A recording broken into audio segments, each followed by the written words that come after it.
Hey, what's up? My name is Abdur, and I'm gonna be an MSc student at the University of Toronto starting next fall. Today, I'm joined here by Samiullah, a friend from school days. So, Samiullah, or Sami as I call him, completed his bachelor's in mechanical engineering from SVNIT Surat. Alongside me, Sami applied to some American universities for masters, and he got an admit to pursue a master's degree in industrial and systems engineering at the University of Florida. Let's tune in to listen to his inspiring story. Hey, Sami, thank you very much for taking out some time at midnight to join this podcast. Hey Abdul, thanks for having me at your channel, and I'm honored to be here, of course. And well, I'm really psyched to give this interview as such. That's great, man. Yeah, thanks. So, what do you say? Shall we start with the questions? Yeah, sure, go ahead. Starting off with the first question, can you talk a little bit about your program at the University of Florida? Well, as you have already said, I am pursuing my master's in industrial and systems engineering at University of Florida. To put it in simple ways, an industrial engineer is one or a person who optimizes something or a manufacturing process or anything, basically anything, using statistical and mathematical models. So that's the simplest way I could put it.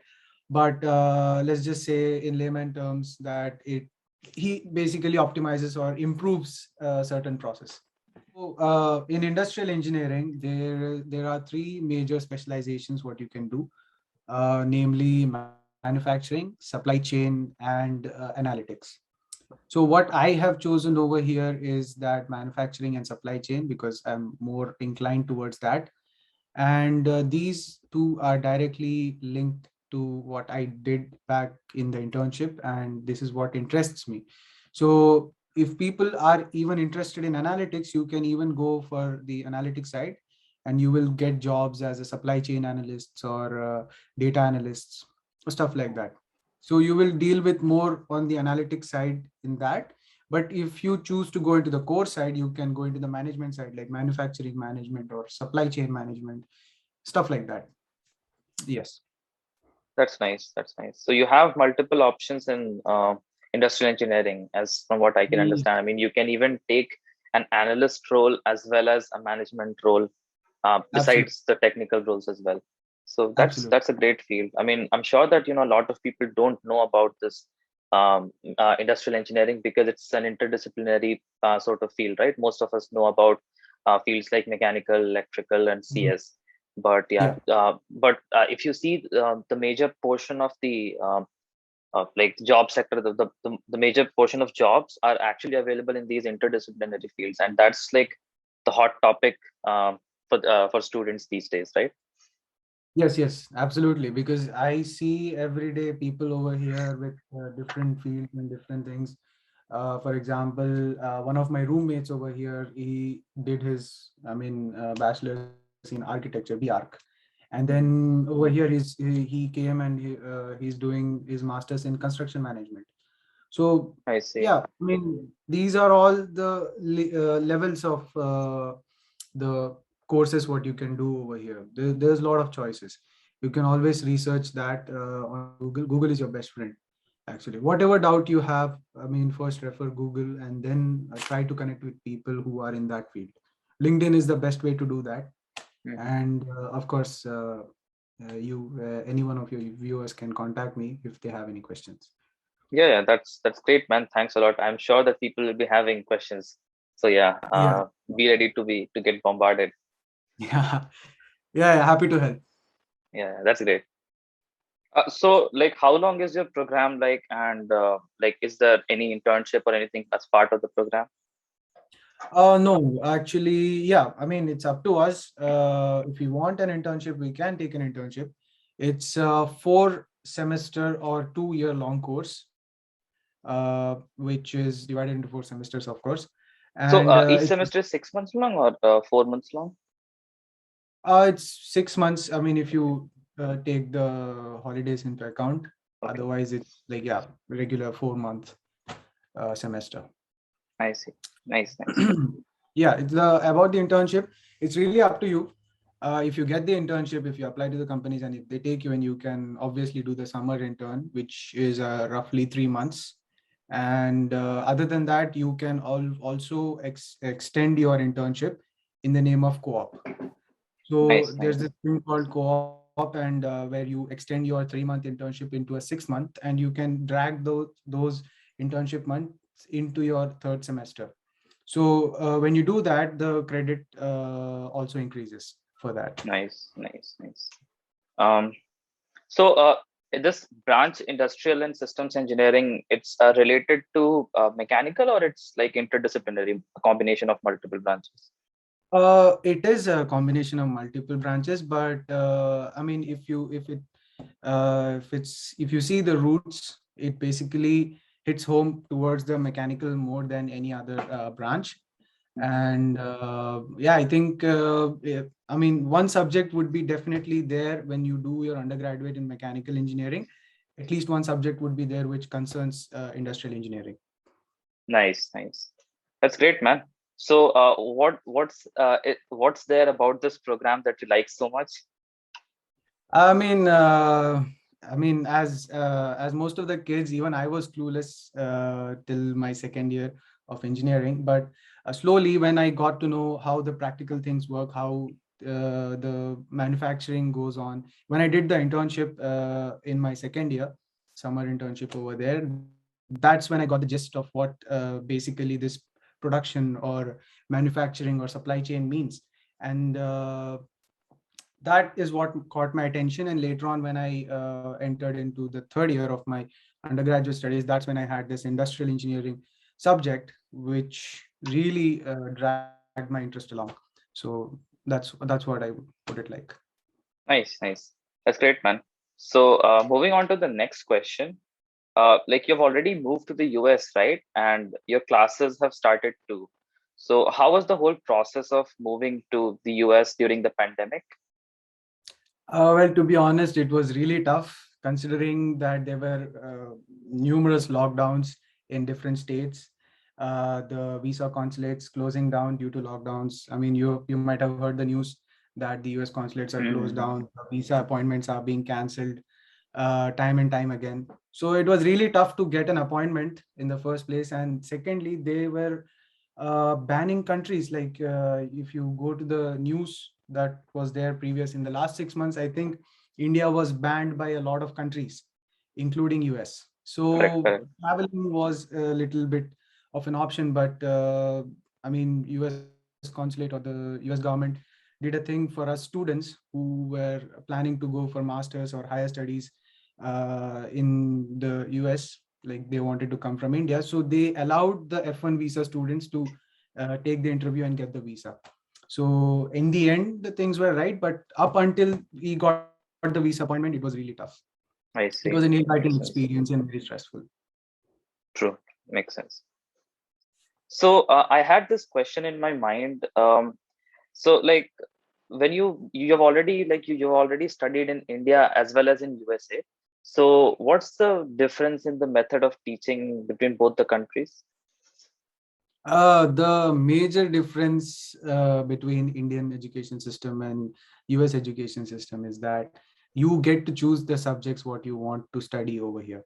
It's completely on you what you want to study. It's completely on your interests. You can even choose the professor. There are like some subjects have multiple professors, and based on your research and based on your seniors, you can actually choose the professor who you want to study under.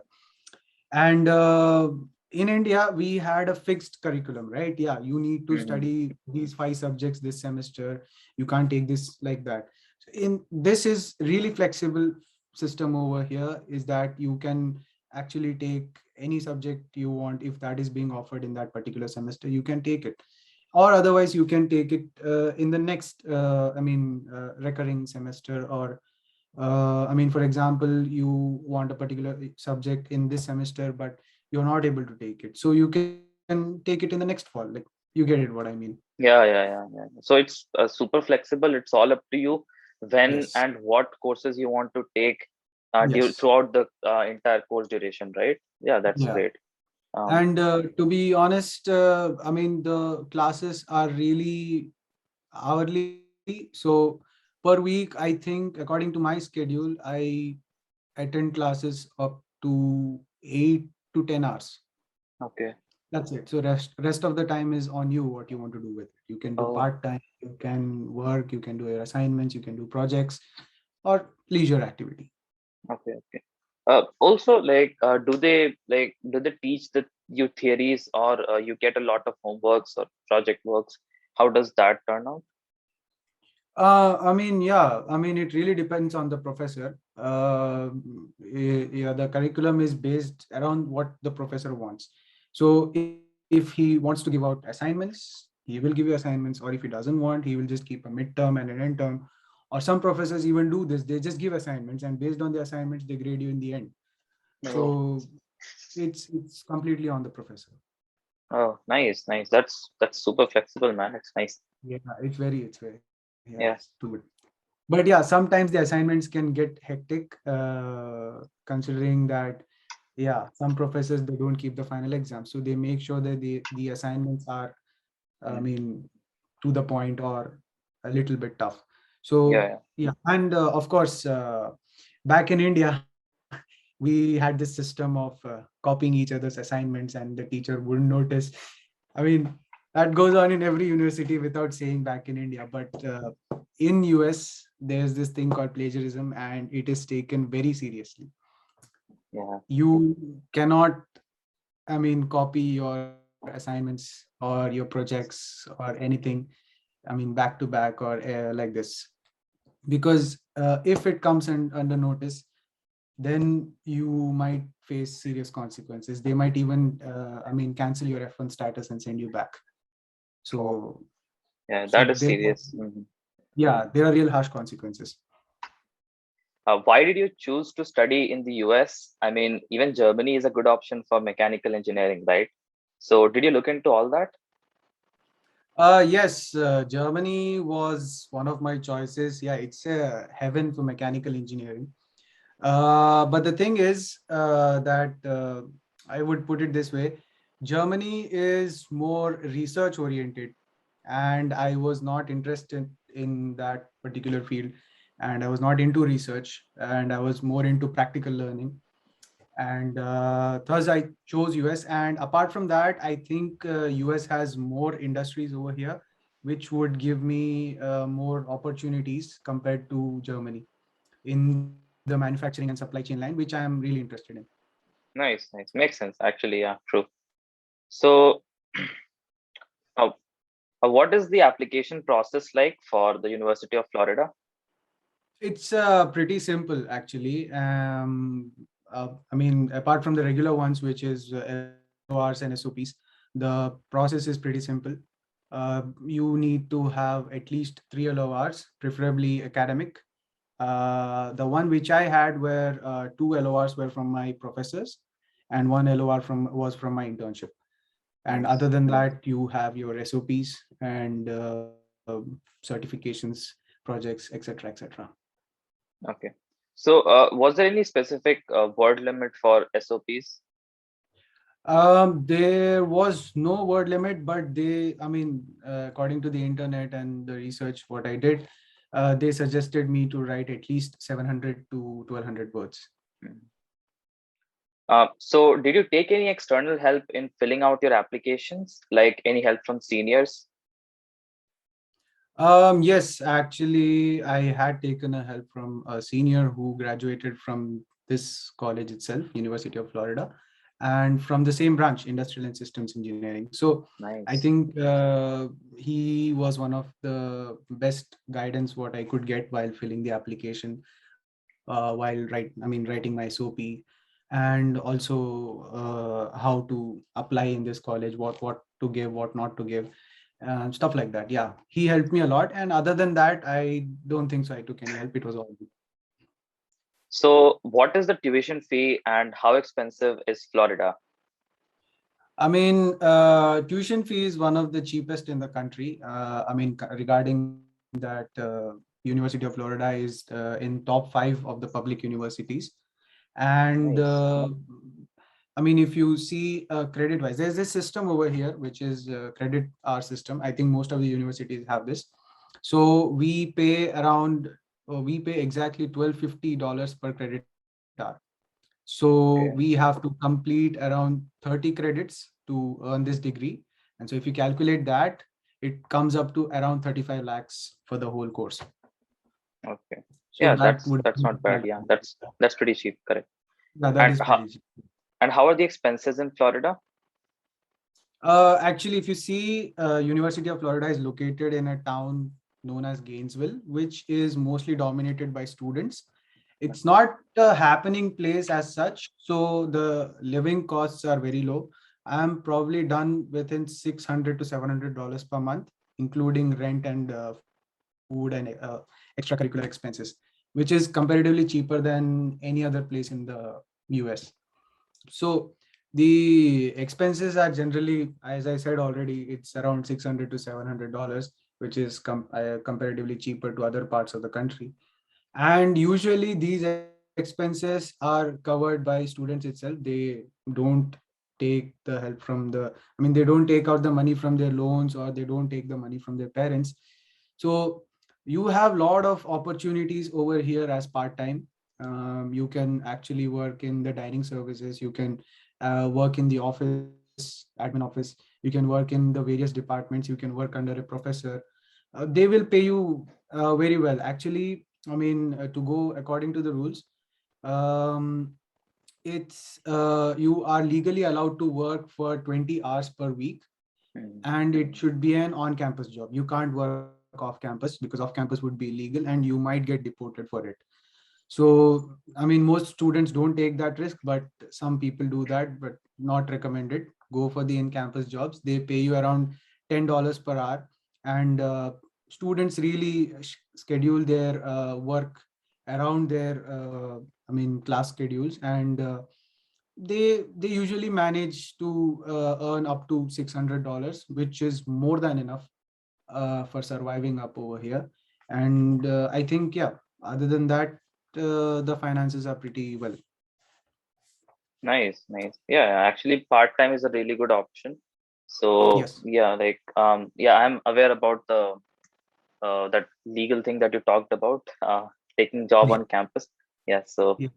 yeah, that's an I important mean, thing. I uh, mean, that is very important, because I've heard some stories over here. People who were caught by federal agents working mhm, outside, and they were deported within a matter of few days. So don't take that risk, even if the outside, off-campus jobs are paying you higher. Don't take that risk. I would tell your viewers, whoever is coming over here, do mhm, not take that risk. It's not worth it. You are paying lakhs of rupees to come over here and study. So your main focus should be on studies rather than making money. You can always mhm. make money after you graduate. You can make much more after that. So, limit your part-time in such a way that it doesn't affect your work schedule or your studies. Correct. Yeah. Makes sense. Yeah. So, what was your CGPA at the time of applying? Of course, I didn't have a high GPA like you, but yeah, I had a decent 7. So other than that, I had the other internship and Mhm, projects and stuff like that. Which, yeah, keep this in mind. If your viewers are, interested in this, your US universities, they do not consider only your academic performance, but they consider your overall performance, which includes everything. So I think, yeah, I've seen people with much lower GPA come into my university because they had other stuff to show, which were completely mhm. good enough. So, what according to you was the highlight of your profile? According to me, my highlight would be my internship, because it lined up with my interest and the course which I took. I did my internship in a petrochemical company and in the manufacturing department, which is straight up lined with industrial engineering.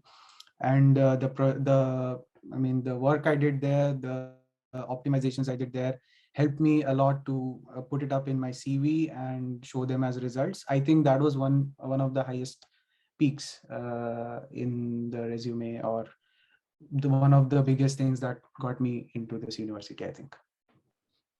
Cool. That's nice. So yeah, even I believe that doing an internship in the field that you want to study, Yes. later for higher studies, it's really helpful. Even my internships were in AI, and the kind of program that I'm going for is also inclined towards AI. So I believe that it really does give a big push in your Yes, overall career. definitely. I mean that's what it is, because these universities look at what you want to do with what you have done already. Mhm. So they see if you have done things which line up with what you want to do, they would take you into consideration. But if you have done something like XYZ and you want ABC and it doesn't line up, so you really have to up your performance in the other Mhm. places, like your GP or some other stuff. So I mean, it really matters what you do. True, true, correct, correct. And it's more like if you've already done a research internship or even a company internship in a field, then it kind of adds some credibility that you are good in that field. Instead, Yes, I mean, instead of you working in something and applying in something else. So in that case, absolutely. they just have to take a bluff. They can't really know how good you are in that field, right? Yeah, exactly. Exactly. That's there. That like, improves your resume 10 times. Mhm. So, what other programs did you apply to? I mean, I was honestly speaking, I was really interested in industrial engineering itself, because I mean, as I already told you in my third year, that subject piqued my interest in that. Mhm. And yeah, I didn't apply to any other programs, to be honest. Yeah. So, like this was the only MS program that you applied to. Like you didn't apply anywhere else, right? No, I applied to University of Florida, of course, but Mhm. I had applied to other universities as well. But all of them I had applied in industrial engineering, Okay, industrial and okay. system. Yeah. Can you share like which all universities you applied to? I shortlisted my universities based on location, geography, ranking, and the Mhm. department, professors, and all that. So I had applied to University of Michigan, SUNY Buffalo, Mhm. University of Minnesota, University of Illinois. Uh, these are all the top ranking universities in the US, top 50. And yeah, I know, sorry, I think they are in the top 30s, and they have excellent programs in industrial and systems engineering. So I had applied to all these places. Yeah, yeah, yeah. That's great. Actually, I already had. If you remember Majid, our senior from school, Yes, uh, on one of the yes, podcasts here. So he chose University of Michigan, and he said all the universities in that area, they really benefit from the industrial exposure from the mechanical exactly, sector over there, exactly, right? exactly. Yeah. Yeah, So yeah, because Michigan, Illinois, Minnesota, all this is like the tier three manufacturing companies reside over there. So the job opportunities are like immense. mhm. So getting an admit over there would have been even better. Yeah, But yeah, unfortunately, I couldn't get in because that's that's okay, the man. That's okay. So yeah, actually, like your choice of universities was really nice. Yeah, I have to say. So yeah, kudos on that. yeah. Thanks. So yeah, moving on. Can you briefly discuss the technical aspects of your profile, like your projects, internships, and research papers? I mean, internships, I've already told you, I've completed an internship in a petrochemical company in the manufacturing department. Mhm. I also had an opportunity back in Kia. I mean, Kia Motors, right? Mhm. I Yeah, had yeah. an opportunity, but unfortunately, because of COVID, the internship was cancelled. And unlike the work from home internships, a mechanical internship needs the person to be there at the site. Uh, Correct. Correct. yeah. So because of that, I couldn't attend that. I couldn't do that internship. Other than that, regarding my projects, I have done two projects. One was in the field of dynamics, and which was basically a four-wheel steering system, which Nice. optimized the steering radius by 50%. Oh, that's So nice. That's nice. yeah, so I mean, I don't want to go really deep into it. To put it in a simple way, I mean, a regular car has front wheels turning, right? So this Yeah, yeah. our model had four wheels turning, and that reduced the turning radius. by almost 50%. So that is one project. And I had also done a seminar on lean manufacturing and industry 4.0, which also lines up with my interests. Nice, nice. That's related to Yeah. supply chain and all, right? Yes, yes, absolutely. That's nice. Yeah. So you had interesting internship and projects as well. So you didn't Yeah. have research papers, right? I mean, you were more inclined towards supply chain and Yeah, industry, right? Yeah. exactly. I was more into practical rather than research. Correct. Correct. Yeah, that makes sense. So yeah, I have to say your profile is really great. And also, can you share your GRE and TOEFL scores? My GRE was not that great. I scored a 309 out of 340, and I did not give I this TOEFL. I gave IELTS, Okay. and I scored 8 bands out of 9. Oh, that's nice, man. Yeah, your Yeah. scores are good. I don't know why you're saying that your GRE score isn't great. Isn't great. Yeah, it's not great, but it's more than adequate for the programs that you applied for. And the same was Yes, with I me. Even mean, I got like 314. Not a very great score, but yeah, it was more than enough. yeah, but I mean, like considering that US universities give GRE a lot more importance. So, I mean, getting into, I mean, like for example, University of Michigan, they want around 320 to get in. So, Oh, okay. yeah, considering that, it was not that great. Yeah. Cool, cool. So, apart from the technical stuff, what extracurriculars did you have on your profile? Apart from the technical stuff, I think I participated in the cultural events in the college. I did public speaking, Toastmasters. Nice, Other than that, I think I was also involved in some public community service. Yeah, nice. I didn't do much. I didn't do much. It's okay, man. Even I didn't have a lot of extracurriculars. Most of them were related to academics, not academics actually, but yeah, like in the very end, I started writing articles and also that was kind of like the highlight. I mean, And it's okay. yeah, We are in the same boat. yeah, true, true. So a significant portion of my audience has a background in mechanical engineering and they're planning to pursue their higher studies abroad. Would you like to give them some advice? Yes, the only advice I would like to give your viewers, mechanical engineering viewers, that they should get as involved as possible. Like they should get into what they want to do, what they should be able to decide early on. I mean, around third year or even final year is fine. So they need to fix what they want to do, and they need to line up their interests accordingly. They need to do projects accordingly in such a way that you can express those things in your SOPs, in your resume, telling that yes, I have done this XYZ, which is directly linked to what I want to do. Okay. So yeah, other than that, I think that is the only advice I would like to give. And don't stress about it. Even if you apply and get rejects, don't lose hope. There are multiple universities out there, and you can always apply there as well. Makes sense, correct. So you meant to say, right? And just to summarize, so you're saying something like the students should kind of try to fix their aim, or at least get an idea of, okay, this is where I'm going to head, in the Yes. future, early on, Yes. as early as possible in their college days, right?